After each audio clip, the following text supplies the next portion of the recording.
الحمد لله الذي لم يتخذ صاحبة ولا ولدا ولم يكن له شريك في الملك وما كان معه من إله الذي لا إله إلا هو فلا خالق غيره ولا رب سواه المستحق لجميع أنواع العبادة لذا قضى أن لا نعبد إلا إياه ذلك بأن الله هو الحق وأن ما يدعون من دونه الباطل وأن الله هو العلي الكبير والصلاة والسلام الأتمان الأكملان على خاتم النبيين وإمام المرسلين وعلى آله وصحبه والتابعين ومن تبعهم بإحسان إلى يوم الدين وصلى الله علينا معهم يا أرحم الراحمين. Chers auditeurs et chères auditrices, Assalamu alaikum wa rahmatullahi wa barakatuh. Wa kull Ramadan wa antum bi khair. Wa taqabbal Allahu siyamana wa qiyamana wa a'malana wa ja'alaha fi mizani hasanatina khalisatan lahu min duni ujbin wa la kibriya. Aujourd'hui, j'ai voulu quand même intituler mon intervention, bi mashi'atillah, entre les deux volets du Mus'haf, bayna daffatay al-Mus'haf. Et la question que je me suis posée et que je vous pose également, sais-tu ce qu'enveloppent honorablement ces deux volets qui couvrent le Mus'haf, al-Qur'an al-Karim? Les réponses sont multiples. Il enveloppe la parole d'Allah subhanahu wa ta'ala, kalamullah subhanahu wa ta'ala. Il enveloppe la parole d'Allah que l'ange Jibril alayhi salam avait fait descendre sur le cœur de Muhammad sallallahu alayhi wa sallam. Il faut mesurer l'ampleur d'un tel événement. Qu'en est-il de ton lien, de ta relation avec cette parole divine? Quelle marge occupe-t-elle dans ta vie de tous les jours? Ah oui, des questions pertinentes qu'il faudrait se poser. La parole d'Allah subhanahu wa ta'ala fut révélée pour que tu en fasses ta priorité. Ah oui, ta manière de vivre. C'est un recueil de lois émanant d'Allah subhanahu wa ta'ala que tout un chacun devrait impérativement appliquer dans tous les secteurs de la vie. Ah oui, le Coran doit être lu, médité profondément, compris et surtout mis en pratique. Le prophète sallallahu alayhi wa sallam, notre modèle, était le Coran en perpétuel mouvement, comme nous l'avait décrit la mère des croyants, Aïcha radiyallahu anha. Entre les deux volets du Mus'haf, il y a la parole d'Allah subhanahu wa ta'ala dont la révélation fut faite pendant la meilleure des nuits, à savoir celle du destin. Inna anzalnahu fi laylatil qadr wa ma adraka ma laylatul qadr laylatul qadri khayrun min alfi shahr تنزل الملائكة والروح فيها بإذن ربهم من كل أمر سلام هي حتى مطلع الفجر لا إله إلا الله. Nous l'avons certes fait descendre, c'est-à-dire le Coran, la nuit d'Al-Qadr. Et qui te dira ce qu'est la nuit d'Al-Qadr? La nuit d'Al-Qadr est meilleure que 1000 mois. Durant celle-ci, durant cette nuit, descendent les anges ainsi que Jibril par permission de leur Seigneur pour tout ordre, et les paix et salut jusqu'à l'apparition de l'aube. La ilaha illallah. T'es-tu bien préparé jour et nuit pendant ce mois béni pour accueillir cette nuit sacrée comme il le faudrait? La veiller en recueillement, en imploration, en évocation, en acte de bienfaisance comme il se doit, aspirant ainsi à cette merveilleuse récompense divine. La nuit du destin est meilleure que 1000 mois. Imaginez, méditez. Rattache donc ta ceinture. Réveille donc tes enfants. Et guette, je te dis bien guette, inlassablement cette nuit, car le jeu en vaut la chandelle.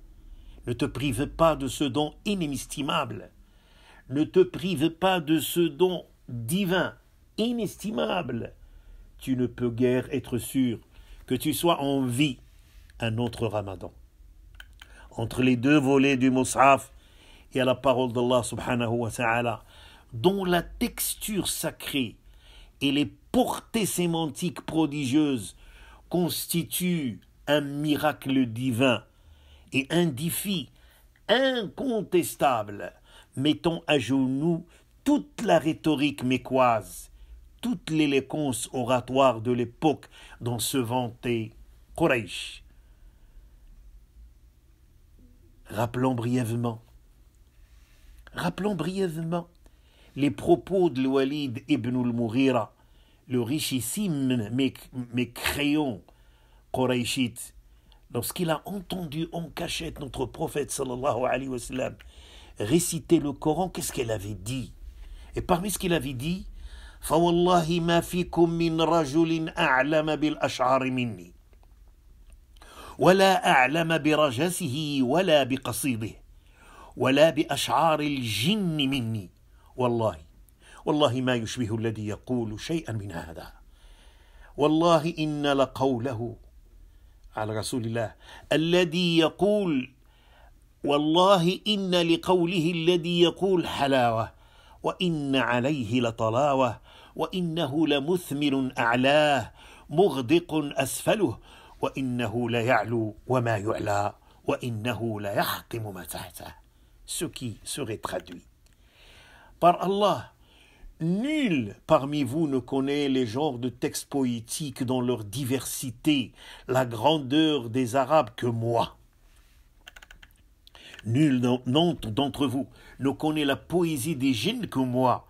Et pourtant, ce que j'ai entendu Mohammed réciter ne ressemble en rien à toute cette rhétorique.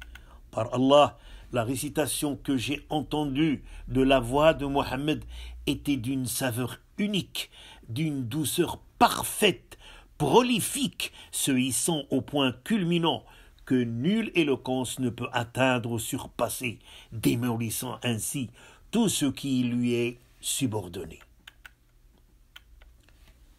Quel beau témoignage émanant d'un ennemi de Rasulullah sallallahu alayhi wa sallam. Bien entendu, il a échangé sa parole une fois qu'il avait rencontré Abu Jahl. Et il a attribué à Mohammed les termes de sorcier et d'autres choses. Pour nous, c'est le plus grand des mécréants, Al-Walid ibn al-Mughira, juger le Coran qu'il avait entendu de cette manière parce qu'il savait, en tant que locuteur arabe, maîtrisant la langue du Coran, goûter à la sonorité des mots coraniques, à la profondeur et la crédibilité de ses contenus, avec toute sa dimension, que nul texte ne peut équivaloir.